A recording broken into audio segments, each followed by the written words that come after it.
Welcome to the show. The Troy City Titans have been playing 5 games already in their inaugural season here in Fall River. We talked to co-owner and head coach Anthony Comer to begin the season. We're at the halfway point. Good time to talk to him again, and got some players in here as well. So Anthony, thank you for joining us. He's joined by his son on defense, James Comer, and Justin Reese, offensive line? Yep. Offensive lineman. So guys, thank you for joining us. I appreciate it. Thank you. Anthony, at the halfway point, Titans are 2-3. What you expected, what you didn't expect, what are your thoughts on the first 5 games? I'm happy. I'm happy that we're 2-3. We're heading in the right direction with a couple of big wins. It's been going pretty good. We're a first-year team, like I said, out the box. We've held our team together, which is highly important, which doesn't happen in this league. Once you lose a couple of games, you start to lose faith and guys take off. We've only had one guy that left our team for different reasons, but for the most part, it's been really good. Now, you've had 3 home games, and we've televised the 3 games. Fortunate enough to be there for the 2 wins. Yes, you so have. how has the team progressed? The first game of the year, you faced Taunton, and you mentioned this when we first spoke. They've got an experienced team, and they had some good players going into that. You got shut out in that game. Not a good way to start your inaugural season. This is true. But what did you learn from that as you moved on, even though you lost your subsequent next game and then winning the games after that?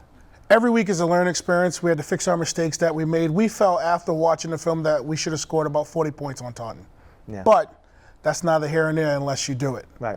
But again, going forward, each week, just getting to practice, getting after each other, correcting the small things. It's not the big things. It's the small things that matter. And we've been doing a pretty good job of getting that done so far.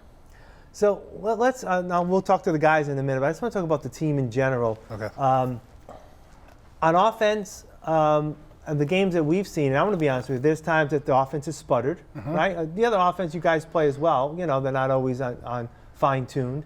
I know Kevin Sims has been your quarterback for a good part of the year.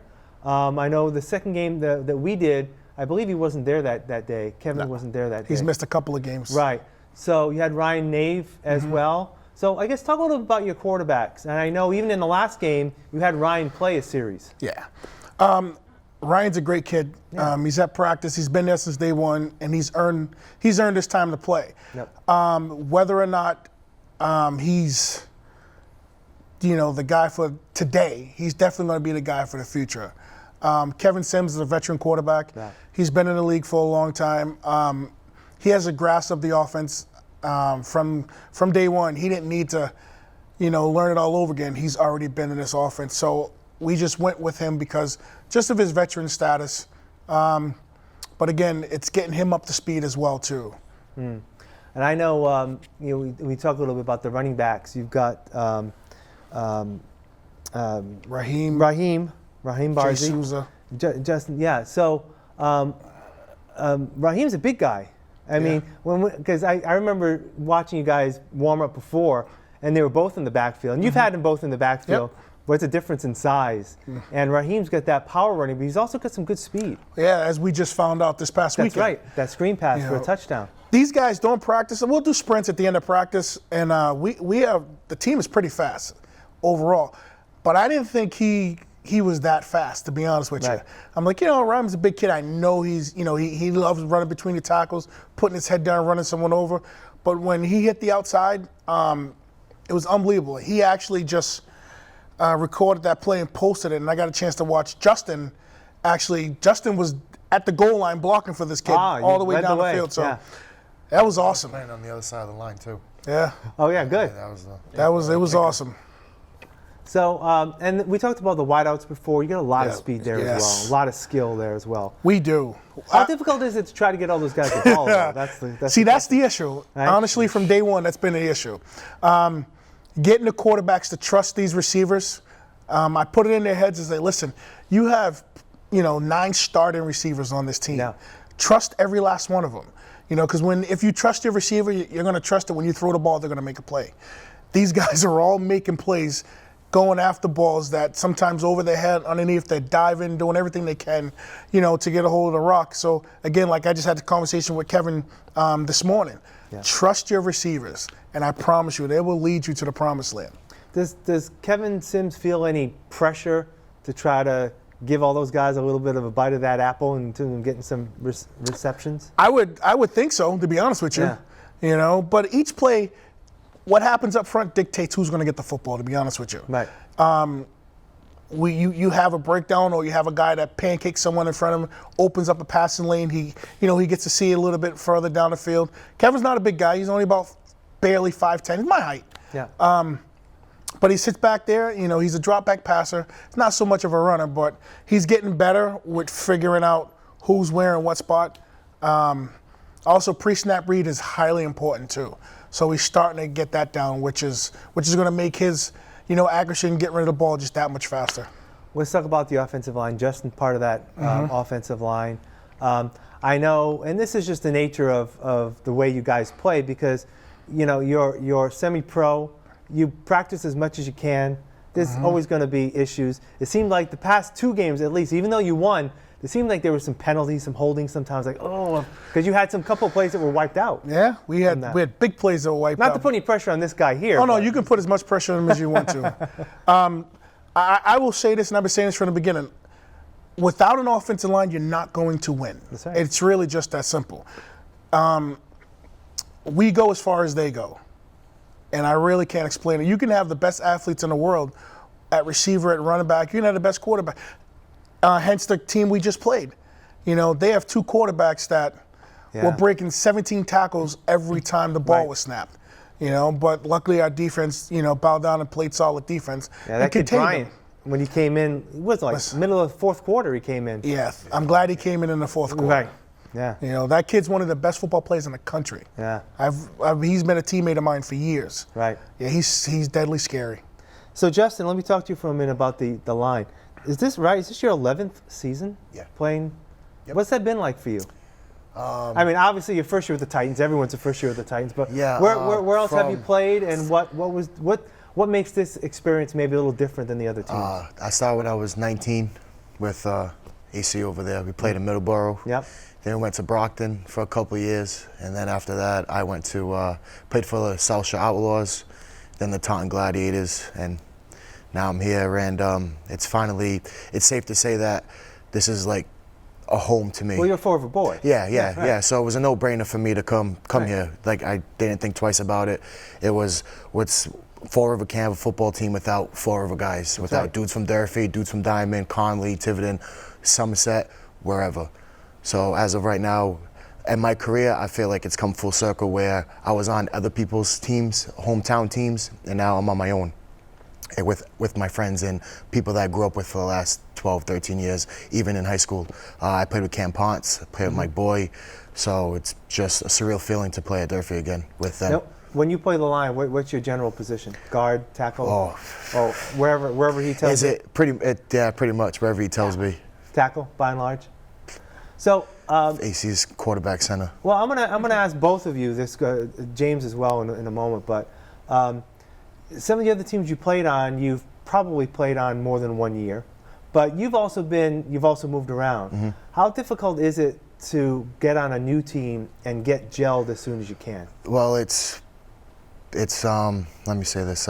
If you're going to a team that you know people, then it's going to be easier for you to gel. Mm-hmm. Because you already have friends there. But if you're going to go to a new team that you're new and you don't know nobody there, it's going to be a little more harder for you to gel with the people, the core players that they got there, and get into like the circle where you're going to be able to play, because nobody knows who you are.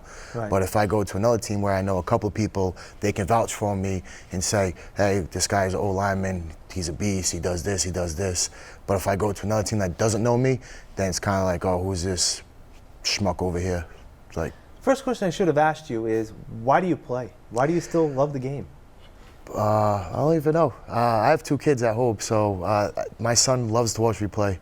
He's at practice. You can see him at the games running around on the field. Yep. I think that's the reason why I play.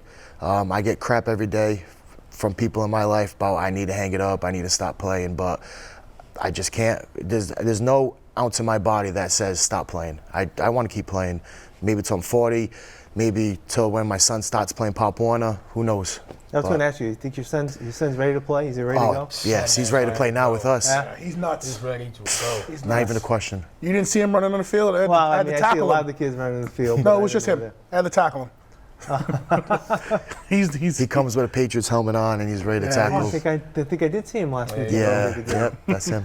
All right, let's get Anthony to the defensive side. Defense has actually played very well for you. The second home game of the season, when you guys played the Admirals, 2 interceptions returned for a touchdown, and that was a big turning point in that game.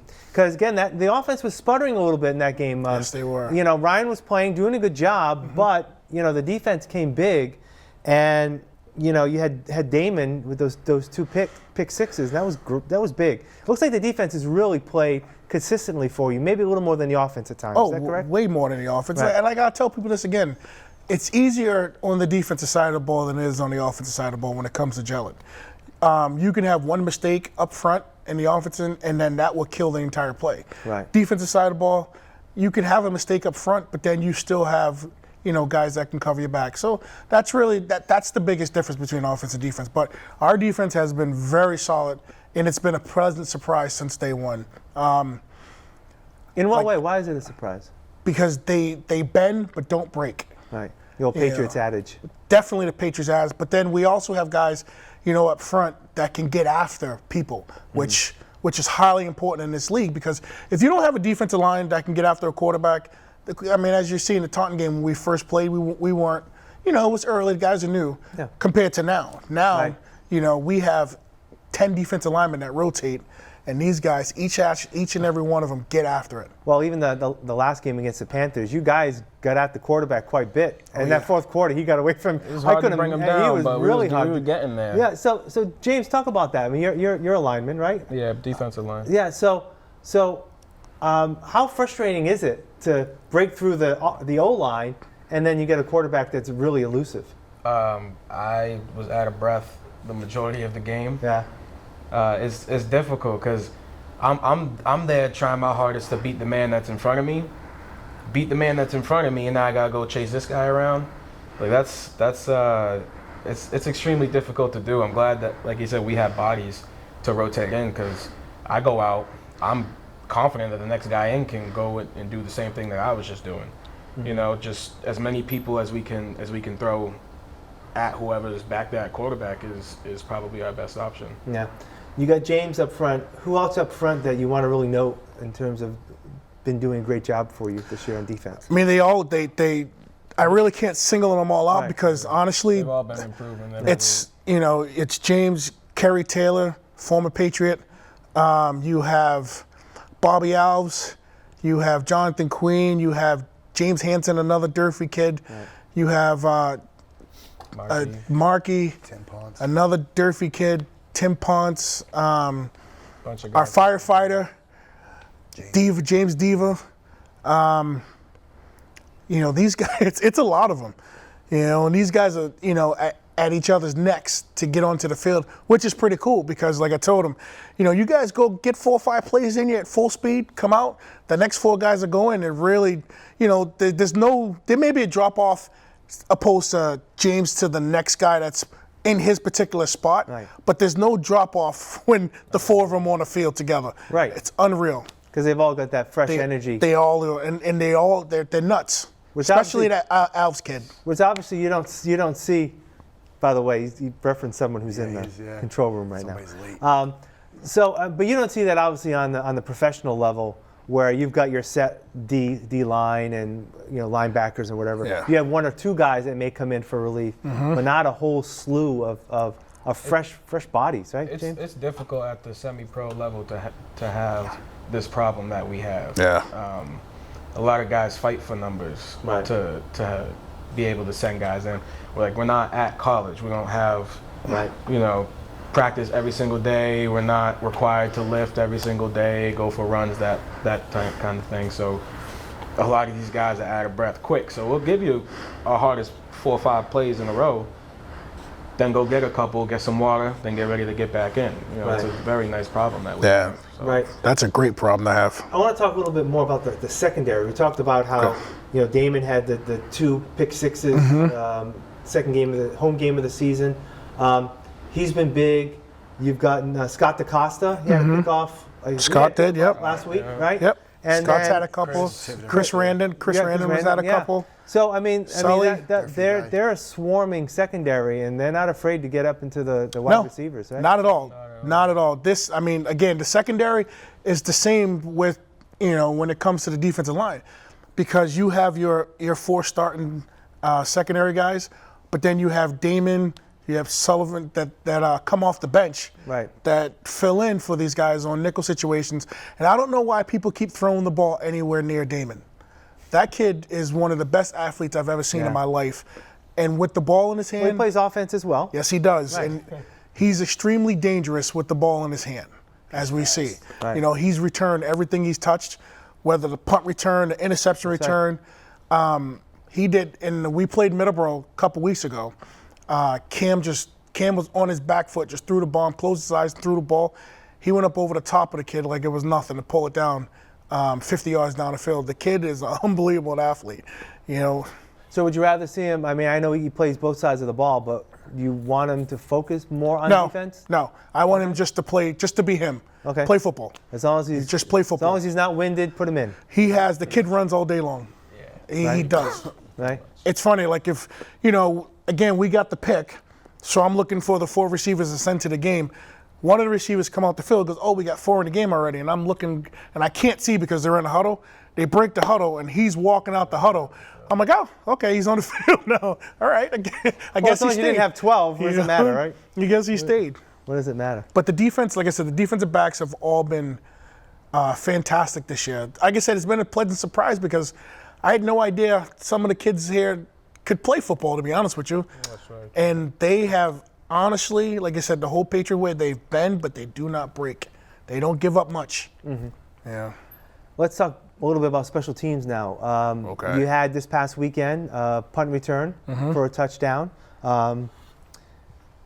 That's something, again, you've got some, and even 2 weeks ago, you had, I think, Scott DaCosta had a punt that brought it down to the 1 yard line that resulted in another touchdown. Yep. So again, it seems like those special teams are also playing really well for you. Well, the biggest thing, like I said, special teams, especially when it comes to the punt return, the defense stays on the field. Right. We try to practice putting different things in when it comes to that, but basically we just let the defense stay on the field.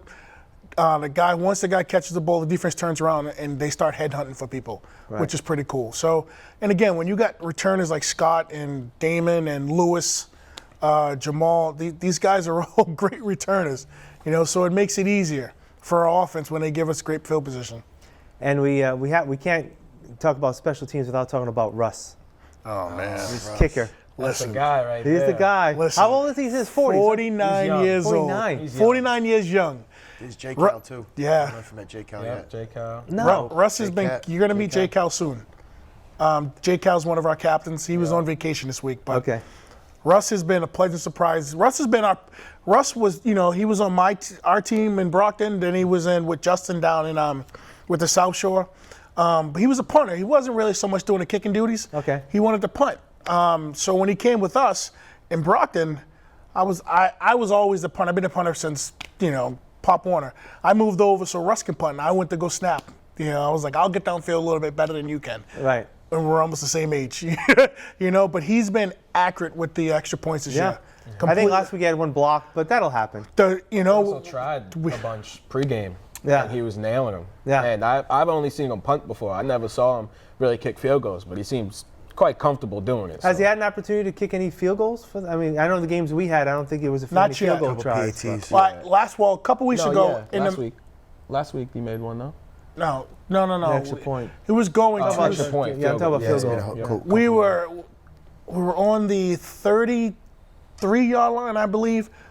And then I went to him and asked him, I was like, hey, where's your range at? He goes, not that. It's honest. He goes, man knows 30, his limit. he goes between 35 and 40 is probably it. 40 is stretching it. But once John DaCosta he didn't get a hold on the ball. that what it was? For the That's what extra it was for point? the extra point. Yeah. But for the most part, John's been getting his hands on that ball, setting up, and Russ has been straight down the middle, which is, again, a pleasant surprise because I've only known Russ as a punter. Right. You know? And a lot of times, because you had mentioned this when we first met, you were looking for a kicker.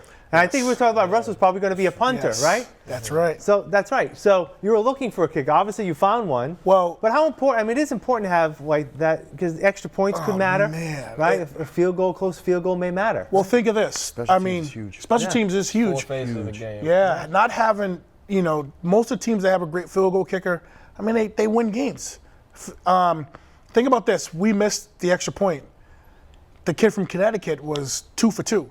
Yeah. What's he you didn't say? miss a field goal. He hit the goalpost just before half. But he didn't miss the He extra didn't points, miss extra though. points. No. So what's to say they score, and then Well, if they scored at the end, there was a good chance that they were going to win by a point. that's right. So it's important. We've, like I said in the beginning, looking for a kicker. I found a kicker.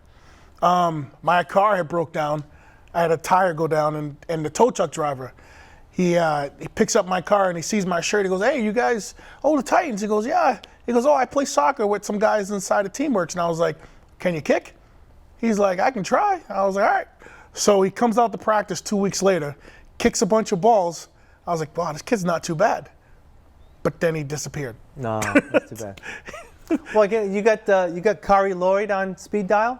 You see her last week, 55 yards. Listen, we were just talking about her in the car. We might have to reach out to her. That happens. Well, I would love, honestly, I would love to see that happen. wouldn't that be great? Love to see it happen. And like I said, me and my son was talking. It's gonna happen. She was kicking multiple field goals over 50 yards. Right. It wasn't just that one that we just saw. the one that Yeah. we saw. She hit they say she hit like 10 in a row.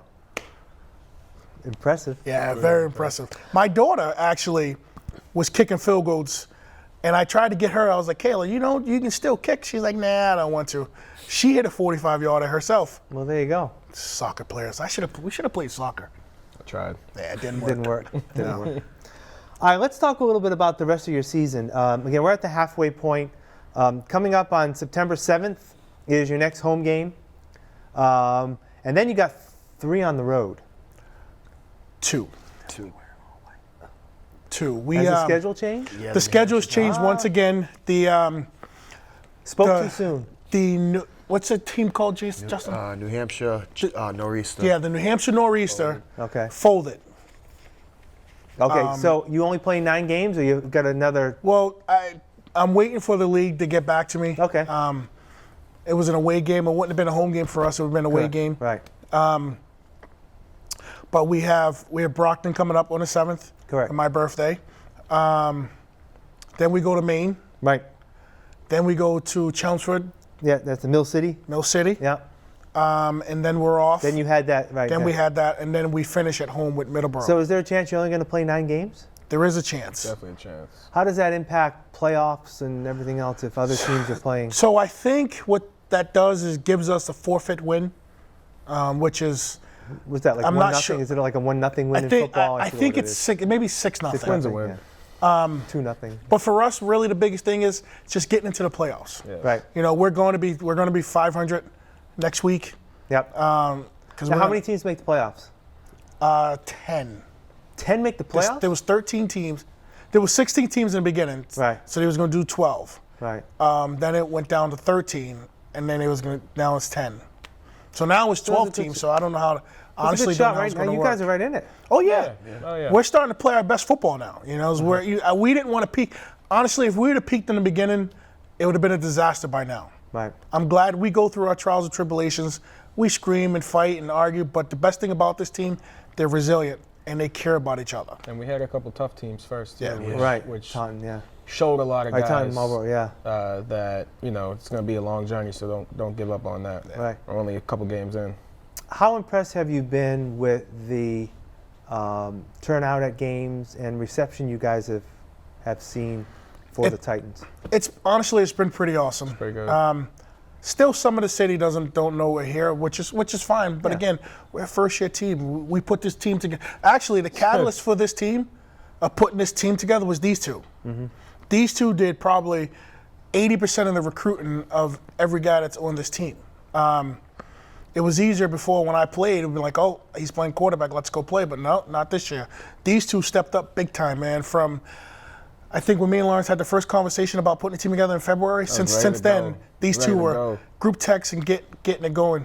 Now is the roster pretty much set? We talked a little about this before. So there is a deadline to add players. You guys are done because the number of games you've played, you're already at halfway point. So what the roster is what the roster is, and you Correct. So even if you were to lose guys to injury, you can't replace them at all?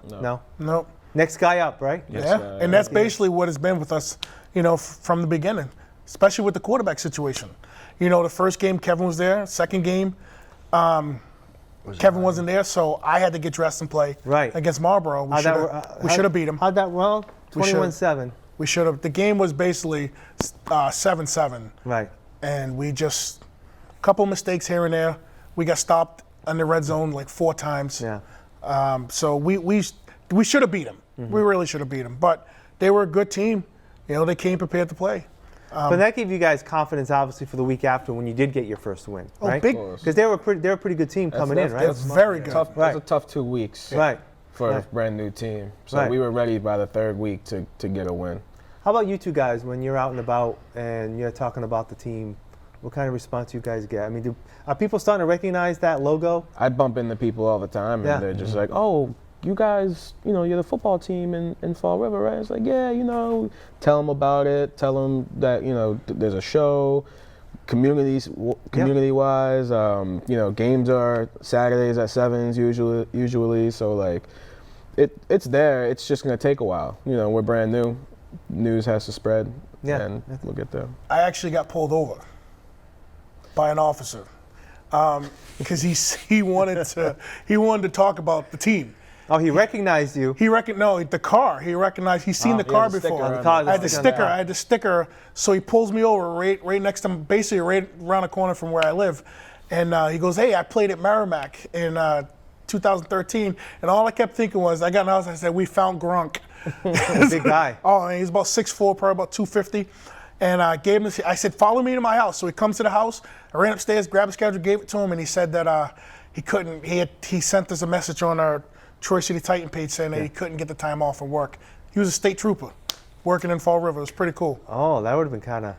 Oh yeah, we was he a tight end? Did he play tight end? Yeah, he played tight end, and that's really the one position that we're missing. Yeah.